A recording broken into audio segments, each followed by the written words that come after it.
And राजा मुंज के time period में इस बिल्डिंग के तीनों तरफ 3 बड़े तालाब बनवाए गए थे। और गयासुद्दीन खिलजी जब चांदनी रात में इस बिल्डिंग के ऊपर बैठे तो उनको ऐसा महसूस हुआ कि मैं किसी जहाज के ऊपर बैठा हूँ। तो बिल्डिंग बैक साइड मून तालाब, फ्रंट साइड कपूर तालाब, ये दोनों तालाब उस टाइम कुछ ज़्यादा ही भरे हुए रहते थे।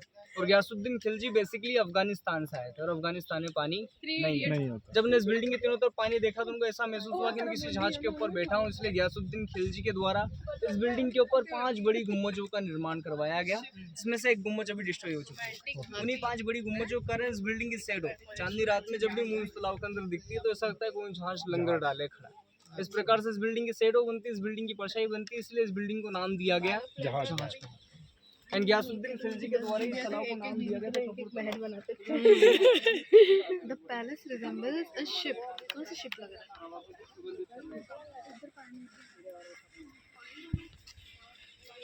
सभी जने साथ साथ रहिएगा।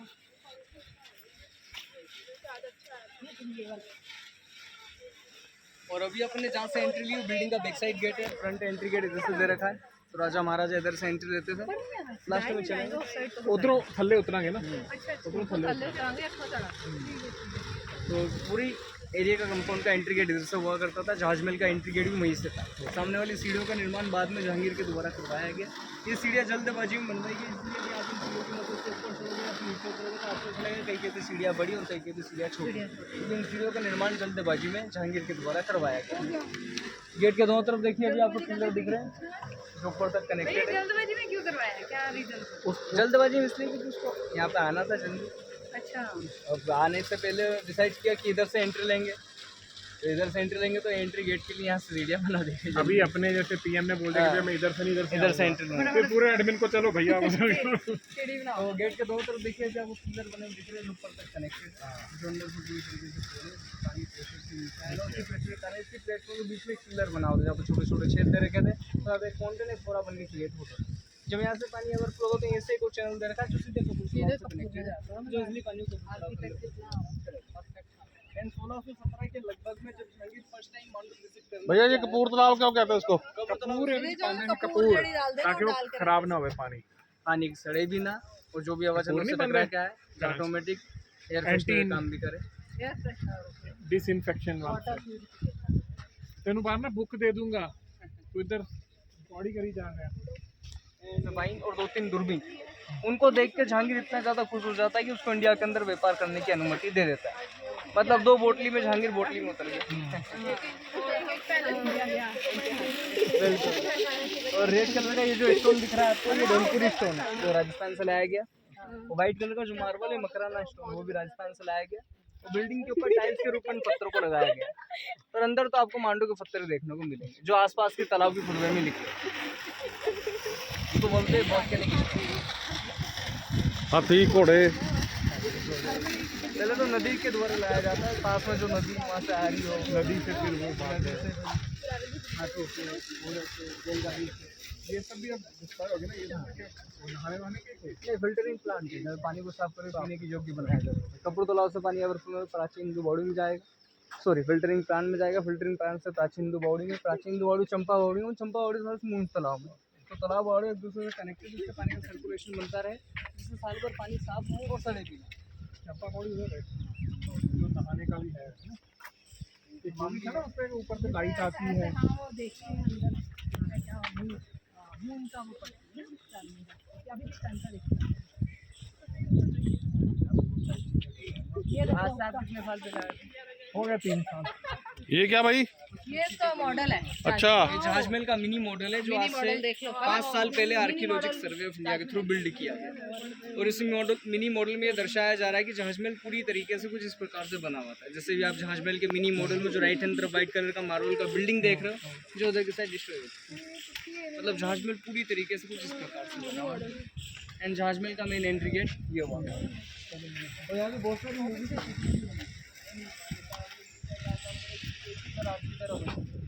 कौन सी फिल्म की शूटिंग हुई थी?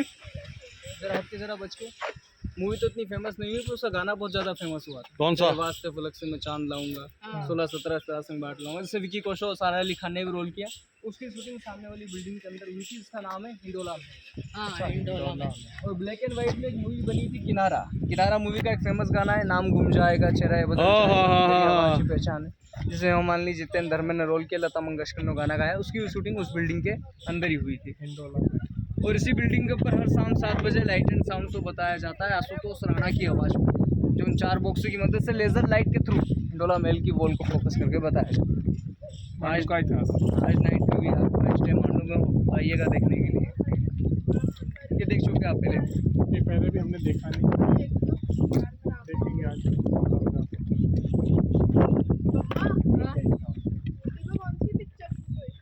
ऊटी में तो बहुत हो बेटा। उसमें तो बहुत हो रही है बेटा। अरे वो लॉरेंस में है ना, अरे लॉरेंस वो उसमें वो आशिकी साजन फिल्म की शूटिंग हुई थी। की आमिर खान की कितनी मूवियाँ वहीं पे शूट हुई। आमिर खान का चाचा है ना बेसिकली वो हल्दी में, जो मंसूर खान का। वो मूवी पूरा उसके चलते। ये जामुन का पेड़ है क्या? है?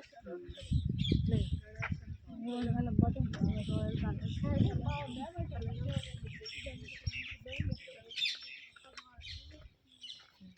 रानिया से नहाने होने का था ना।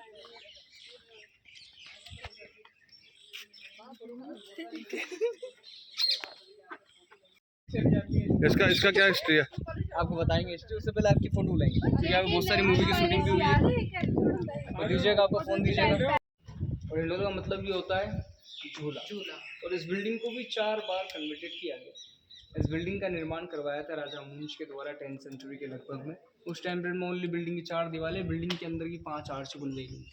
हर आर्च के बीच में देखिए आपको खाली फ्रेम दिख रही है। यहाँ पे लकड़ी की फ्रेम होती थी, तो रानी के लिए पालने बनते थे, झूले बनते थे, इसलिए बिल्डिंग की छत को बिल्ड नहीं किया गया, क्योंकि अक्सर रानियाँ बारिश के दिनों में यहाँ पे झूला झूलने की आया करती थी।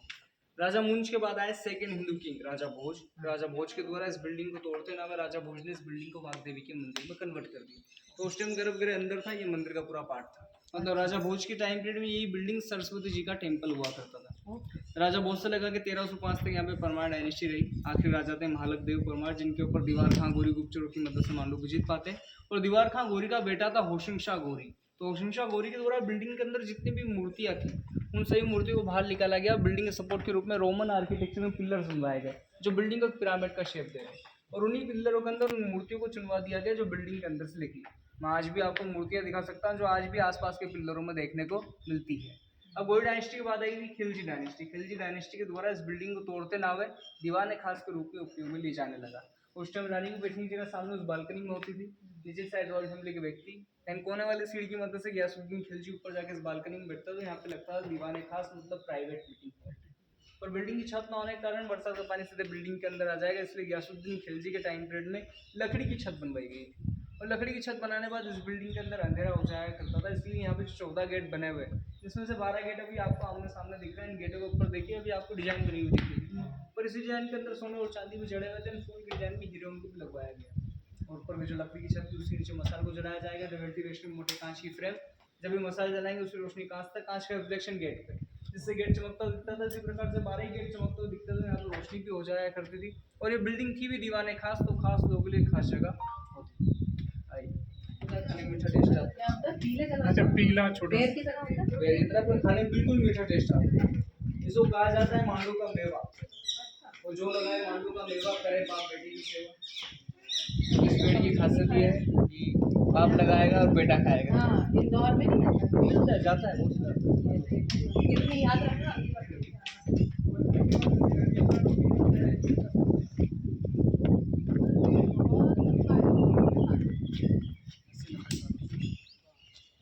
और इस बिल्डिंग के अंदर आपको तीनों आर्किटेक्चर देखने को मिल जाएंगे। राजस्थानी आर्किटेक्चर देखना तो बिल्डिंग के झरों के बिल्डिंग की बालकनी को देखिए, इसमें आपको राजस्थानी आर्किटेक्चर देखने को मिल जाएगा। रोमन आर्किटेक्चर देखना तो पिलर को देखिए जो बिल्डिंग को पिरामिड का शेप दे रहे हैं। मुगल आर्किटेक्चर देखना तो ऊपर की रेलिंग देखिए, इसमें आपको पतली पतली ईंटों का यूज़ देखने को मिल जाएगा, जिसको कहा जाता है लाहौरी ईंट। तो रेलिंग हो गई मुगल, पिलर हो गई गोरी और बालकनी हो गई परमार। ये थोड़ा सा स्लाइड लग रहा है ना। रोमन आर्किटेक्चर, रोमन का ये हमेशा पिरामिड टाइप का ऐसे। और ज़्यादातर अफगानी रोमन अपनी जगह को प्लेन ज़्यादा रखते थे, इसमें डिजाइन बहुत कम रखते हैं। बाद में जब वो उनने हिंदू से सीखा तो फिर हिंदू इस्लामिक आर्किटेक्चर आ गया, दोनों मिक्स होके बिल्डिंग बनना स्टार्ट हो गया। आइए आपको मैं इस बिल्डिंग के अंदर मूर्तियाँ भी दिखा देता हूँ। मूर्तियाँ पहले बिल्डिंग के अंदर हुआ करती थी, गोल्ड आइंस्टीन पिलर्स बनवाए गए, जिससे मूर्ति को चुनवा दिया गया। जब आर्कियोलॉजिक सर्वे ऑफ इंडिया ने देखा कि इस प्रकार से पत्थर सड़ रहा है तो रिपेयरिंग के लिए उस पत्थर को बाहर हटा दिया। अंदर मूर्ति निकली, सब किसी पत्थर को रिपेयरिंग के लिए बाहर नहीं हटा गया। इस बिल्डिंग की हर 5 साल में एक बार पॉलिश की जाती है, पत्थर को रिपेयरिंग नहीं किया जाता है। रिपेयरिंग करेंगे मूर्ति बाहर निकलेगी और एक नया विवाद खड़ा होगा। और बताइए कौन सा ऐसा फूल है, बताइए कौन सा ऐसा फूल है इसके ऊपर भौरा नहीं बैठता है? कौन सा ऐसा फ्लावर है इसके ऊपर भौरा नहीं बैठता है? गोभी का फूल। वाइट कलर का होता है, 5 पंखुड़ियाँ होती है और विष्णु जी की माला में चढ़ाया जाता है। तू बताओ। उस फूल का नाम है चंपा का फूल, चाफा हो रहा। अच्छा, चंपा पे कभी घोड़ा नहीं बैठता? उसके दो कारण हैं।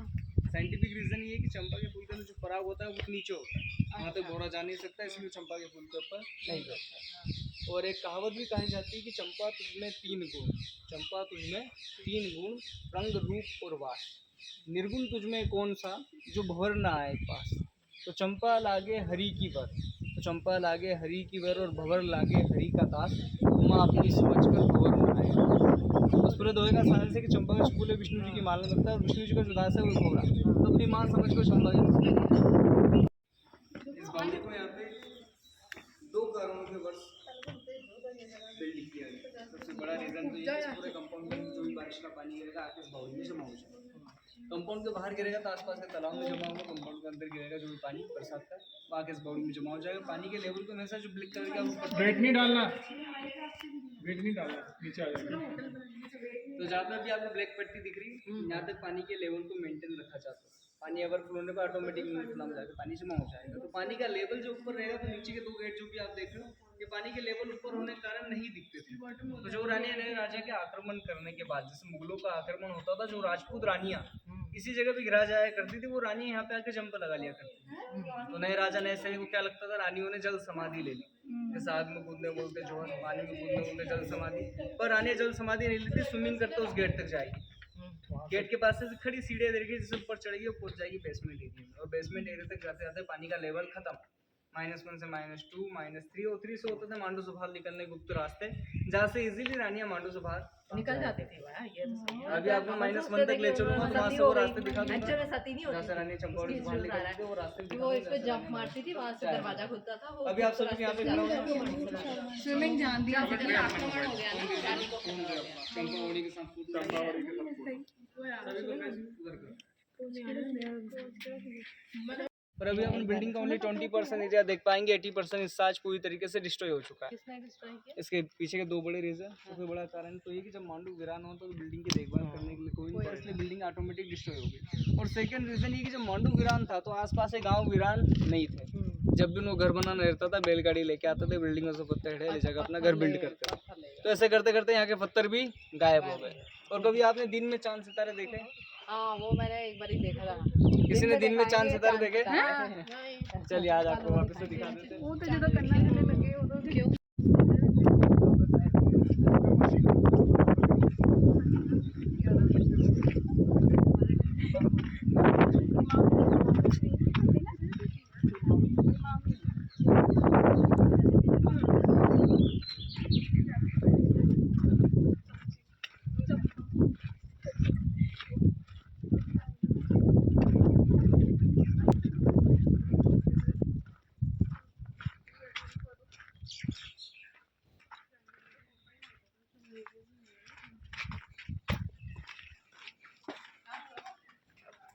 तो इस बिल्डिंग के ऊपर भी छत हुआ करती थी, गेट के रूम में पर्दे टांग दिए जाते थे। ये रानी के लिए वेटिंग रूम, अंदर चेंजिंग रूम और सामने बना हुआ है हमाम। हमाम ओनली नहाने की जगह नहीं थी, वहाँ पे रानी की बॉडी को खूबसूरत करने के लिए बहुत सारी चीज़ों का उपयोग भी किया जाता था। मतलब वो था उस टाइम पीरियड का ब्यूटी पार्लर। सामने साइड कांच की बड़ी फ्रेम थी, मतलब यहाँ पे मिरर लगा हुआ था जो वक्त के हिसाब से खत्म हो चुका है। अब वहाँ से चांद सितारे देखने आ जाओ।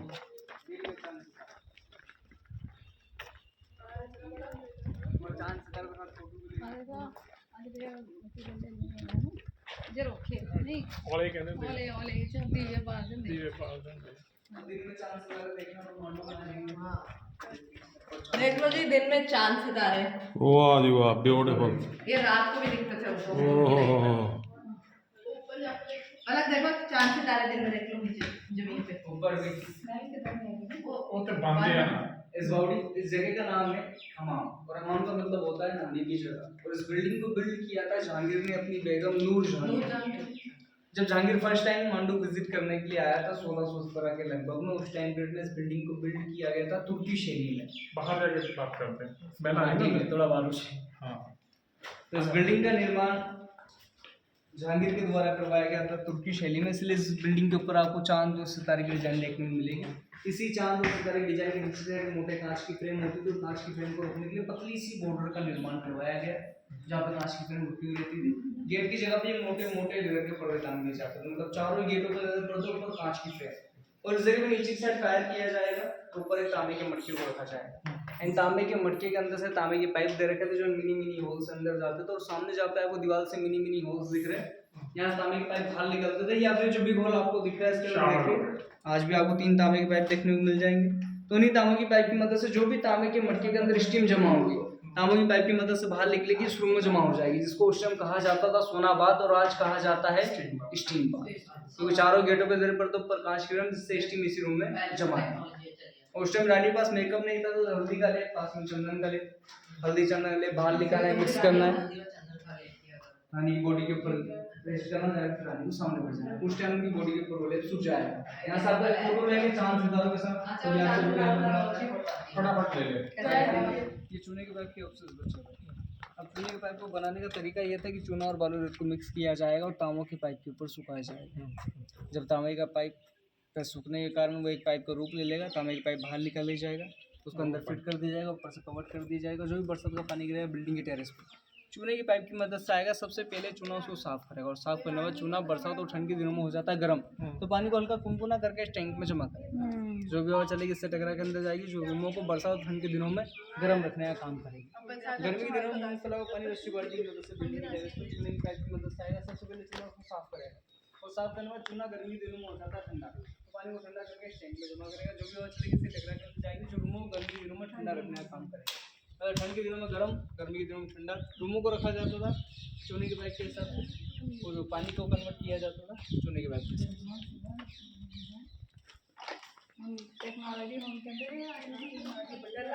और जैसे ही टैंक ओवरफ्लो होगा, होने वाले चैनल की मदद से पानी अंदर वाले रूमों में जाता था, और रूमों के अंदर रोटेट करने के बाद वापस जाके मूंगफला में जमा हो जाएगा, जिससे रेन वाटर हार्वेस्टिंग भी हो रहा है और पानी मूवमेंट भी कर रहा है। देख के बेटा अपने तो रानी पाउंडा पकड़ ले, आराम से आइएगा। 200 रानी रही यहाँ पर। चल भाई अपनी ये था, इस विंडो से आपको बहुत ठंडी हवा महसूस होगी। ये था उस टाइम पीरियड का, आपको ऐसे समझ लीजिए। इस बालकनी से बाहर देखने पे आपको राइट हैंड तरफ जल महल और लेफ्ट हैंड तरफ जहाज महल देखने को मिलेगा। ये जल महल है और इधर जहाज और जहाज महल है, इधर ही आए हैं। जल महल और जहाज महल। और ये सारा वो जल और वो जहाज। देखो यहाँ से एक तरफ जल महल और एक तरफ जहाज महल। जहाज महल है जहाँ पे अभी हम लोग जाएंगे, है ना।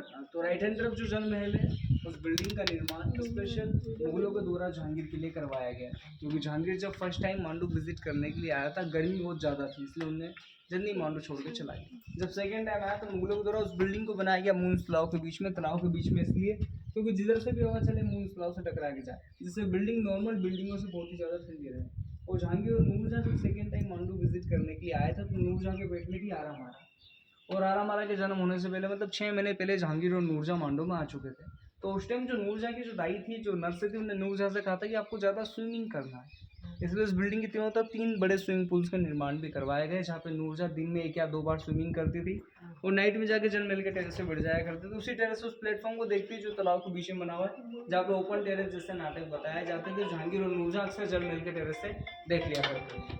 और जल महल तक जाने के लिए, जल महल से जहाज महल तक जाने के लिए अक्सर वो नाव का उपयोग करते हैं। देखिए आज भी तालाब में बहुत सारी रानियाँ घूम रही हैं। आजकल की रानियाँ। वो देखो रानियाँ, रानी देखी पहले। आज की रानियाँ वो बेटा रानियाँ देखो, वो काली सफेद रानियाँ।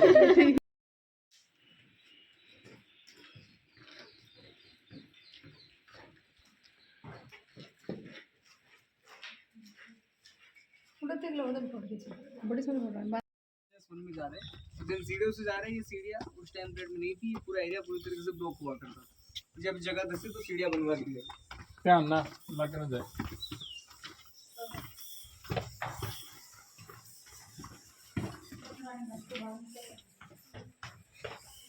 तो जब मैंने प्राथमिक मंदिर से अंदर आया और वेंटिलेशन आप देख सकते हो, यहाँ से वेंटिलेशन दोनों पूरी तरीके से ब्लॉक है। उस टाइम पीरियड में ऑक्सीजन लेवल को मेंटेन रखने के लिए क्रॉस वेंटिलेशन का निर्माण करवाया गया था, जो सी का कारण बना हुआ। उधर विंडो उधर वेंटिलेशन, जिससे यहाँ पे सफोकेशन ना हो और ऑक्सीजन लेवल बना रहे। अब रानिया चंपावली से बाहर कैसे आते थे, ये वो रास्ता मैं आपको दिखाऊंगा।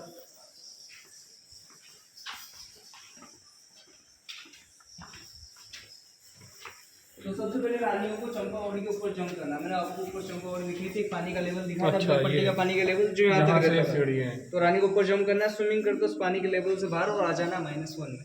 यहाँ तक आते आते उनको ऑक्सीजन लेवल मिल जाया करता था। -1 से जाना है -2 में।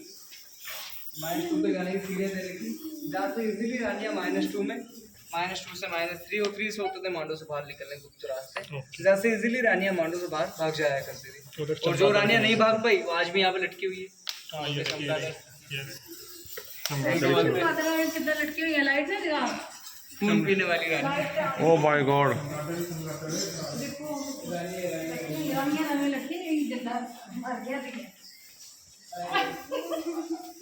और उस टाइम पे यहाँ पे रोशनी मेंटेन रखेगी, क्योंकि वेंटिलेशन गेट यहाँ पे मौजूद नहीं था, तो उजाला मेंटेन रखने के लिए यहाँ पे तांबे के दिए रखे जाते थे। तो दियों के अंदर भी कोई उठाने के लिए तांबे का पाइप का उपयोग किया जाता है, जो ऊपर से दे रखे। कितने गया अभी क्या? कितने मैं वो नहीं कार्य अभी होगा कार्य कर रहा हूँ। देखिए कितना लटकी हुई है। बदरा इधर आ लो। पापा उन्होंने इंटरव्यू कराया।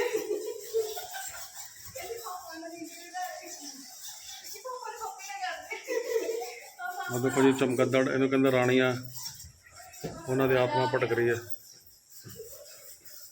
चमगद्दड़ां दे रूप दे विच।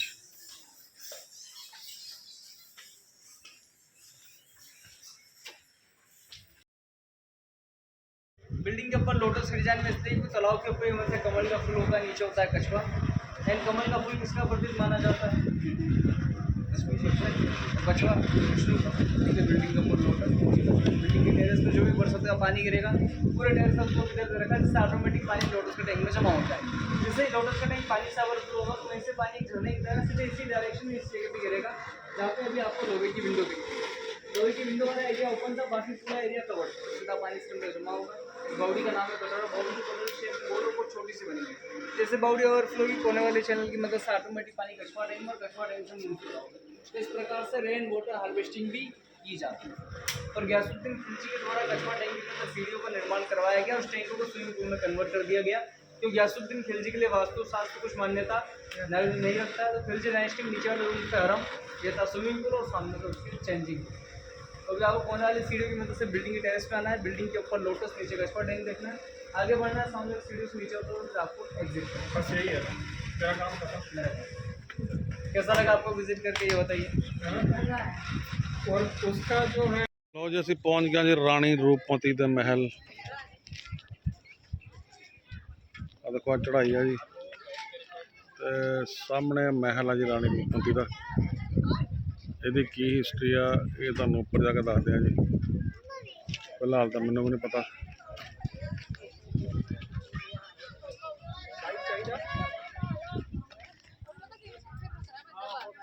भाई थोड़ा सा बताओगे क्या है इसकी हिस्ट्री? लंबाई बताना पड़ेगा। छोटा सा बता दो, मेरी वीडियो खत्म हो जाएगी जल्दी। ये देखिए इधर रूपमती का महल है, रानी रूपमती बाज बहादुर, जो कि अभी पहाड़ी पर और विंध्याचल पर्वत पर बसा हुआ है। अभी आप यहाँ से जाएंगे, 3 फ्लोर में जाना पड़ेगा। फर्स्ट में हॉस्टेबल है, सेकंड में VIP रूम है, ऊपर दर्शन करती रूम। आपका नाम भाई साहब? आनंद गाँव। आनंद गाँव जी आप टूरिस्ट गाइड हो? जी टूरिस्ट। Thank you. मैं लुधियाना से हूँ, मैं व्लॉग बनाता हूँ आपकी वीडियो। रूपमती का महल।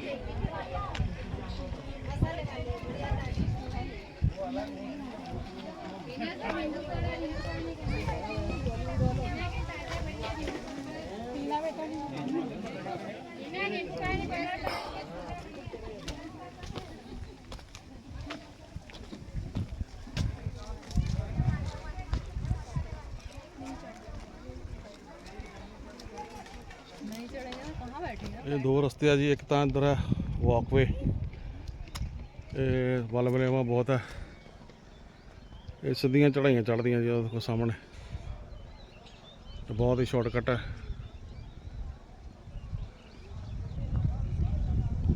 ਚੜ੍ਹਦੇ ਹਾਂ ਜੀ ਹੌਲੀ ਹੌਲੀ।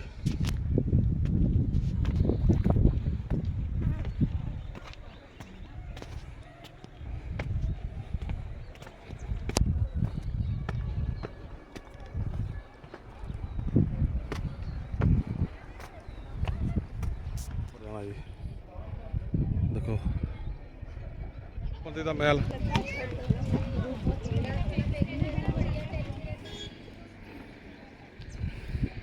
आगे और इधर से आ जाओ पैदल तुम। इधर से जाता है, मैं तो यही खाऊंगी। हैं ਦੇਖੋ ਜੀ ਬਹੁਤ ਸੋਹਣਾ ਵਿਊ ਹੈ।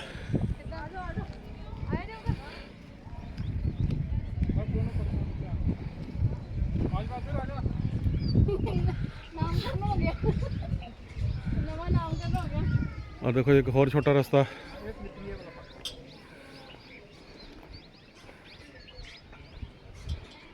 ਰਾਣੀ ਰੂਪਮਤੀ ਮਹਿਲ।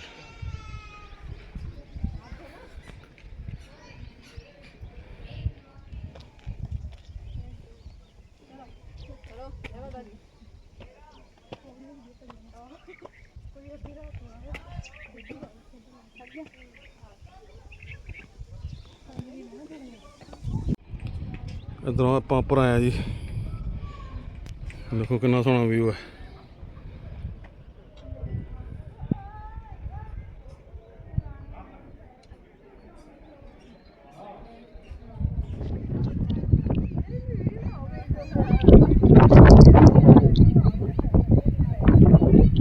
ਕਿੰਨਾ ਡੂੰਘਾ ਕਿੱਥਾ ਹੈ ਘਰ ਆ, ਸਾਹਮਣੇ ਦੇਖੋ ਇੱਕ ਝੀਲ ਟਾਈਪ ਹੈਗਾ ਉੱਥੇ, 1 2 3 4 ਝੀਲਾਂ ਹੈਗੀਆਂ। ਇਹ ਭਾਈ ਸਾਹਿਬ ਬੜਾ ਤੰਗ ਕਰ ਰਿਹਾ ਮੈਨੂੰ।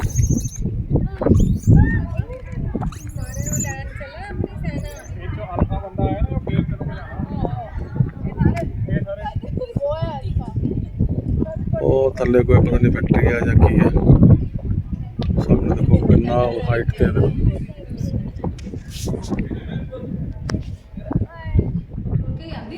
हाँ ਤੇ ਬਾਜ ਬਹਾਦਰ ਇੱਥੇ ਕਿਹਦੇ ਸਾਹਮਣੇ ਦਿਖੂਗਾ ਤੁਹਾਨੂੰ ਉਹਦਾ ਮਹਿਲ। ਬਾਜ ਬਹਾਦਰ ਉੱਥੇ ਹੁੰਦਾ ਹੈ, ਉਹ ਉੱਥੋਂ ਗਾਣੇ ਗਾਉਂਦਾ ਉਹ ਇੱਥੇ ਹਾਂ ਉੱਥੇ ਉਹ ਕਵਿਤਾ ਲਿਖਦਾ ਸੀ ਤੇ ਇਹ ਗਾਉਂਦੀ ਸੀ ਜਿਹੜਾ। ਉਹ ਮਿਲ ਗਿਆ ਮਿਲ ਗਿਆ ਮਿਲ ਗਿਆ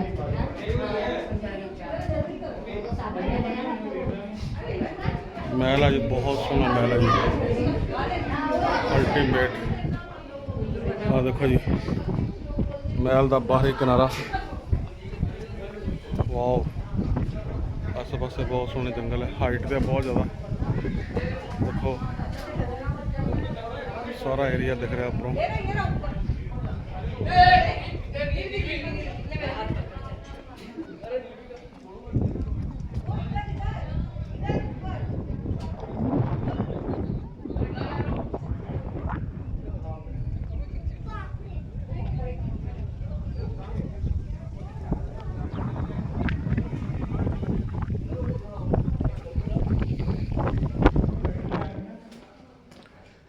देखो जी कितनी जबरदस्त बिल्डिंग है।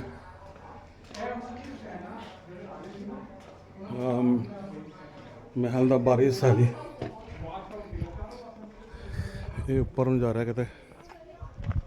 इधर देखो खंडरी खंड, आ जाओ आ जाओ।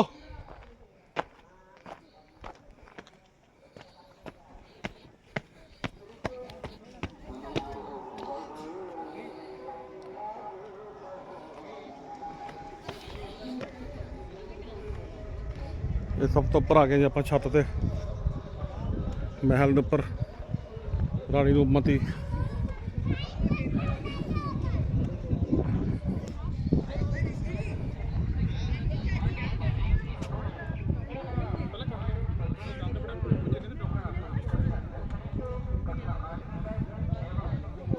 हवा बहुत सोहनी चल रही है जी, ठंडी ठंडी। गर्मी भी है लेकिन हवा बहुत ठंडी है। ये पता नहीं केड़ा दरख्त है जी, कुछ लगा है इनू।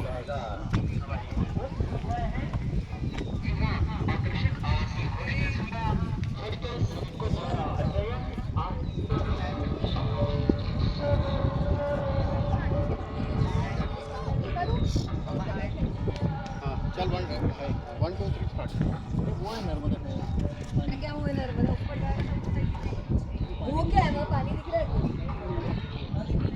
उधर पानी दिख रहा है, नर्मदा नहीं, वो वहाँ।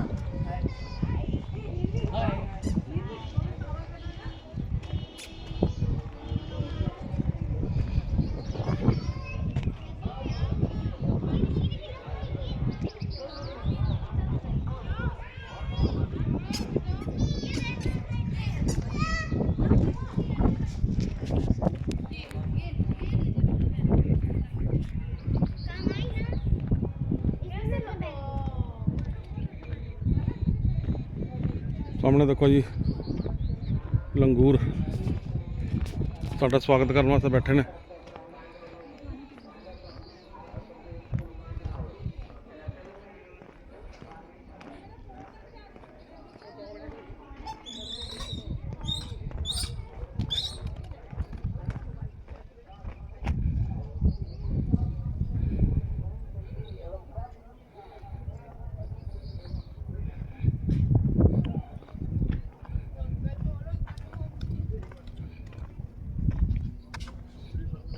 ਓਹੋ ਦੇਖੋ ਜੀ ਕਿੰਨਾ ਸੋਹਣਾ ਵਿਊ ਹੈ।